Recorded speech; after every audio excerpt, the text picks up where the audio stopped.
paano magluto ng pork steak? Dapat ay low fire lang. Yan. Nakalagay siya sa sizzling plate. And you can put salt, pepper, or rosemary or any herbs that you want. Yan. Bakit kailangan low fire? Kasi mas soft yung karne, hindi siya mabibigla. So yummy.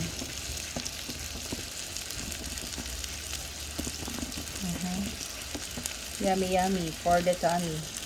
I'll show you gaano kahina ito. Ayan. Super hina po siya. Hindi dapat hinaan pa. Ayan. Napakahina lang.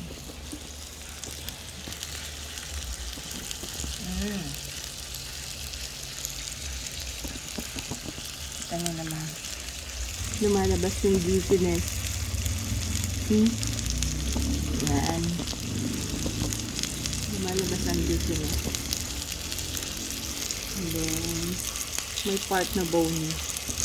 And, ayan, nakikita nyo, pati yung bone marrow niya, naluluto. Slowly. So, dapat mapanatili natin integrity. Yung juiciness. Ayan.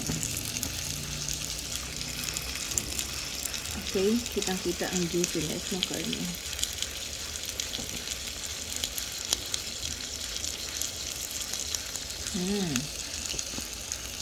So,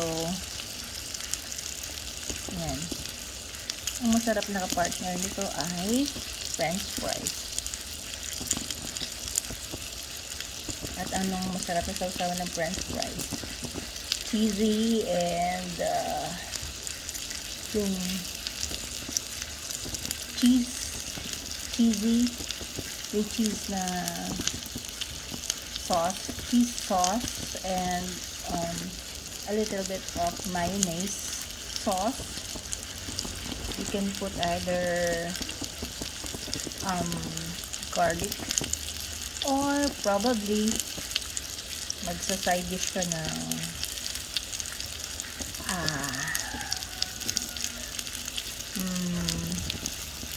asparagus or anything you like mashed potatoes or yellow corn. Still nice, you know. So, papatayin ko na to. Ayan. So, ayan. Patay na. Patay na yung apoy. Ayan. And this is ready to serve. And if you serve it with mashed potato, be sure that you have a nice sauce. This is made from Brazil. Yeah, maybe it's 250 grams per piece.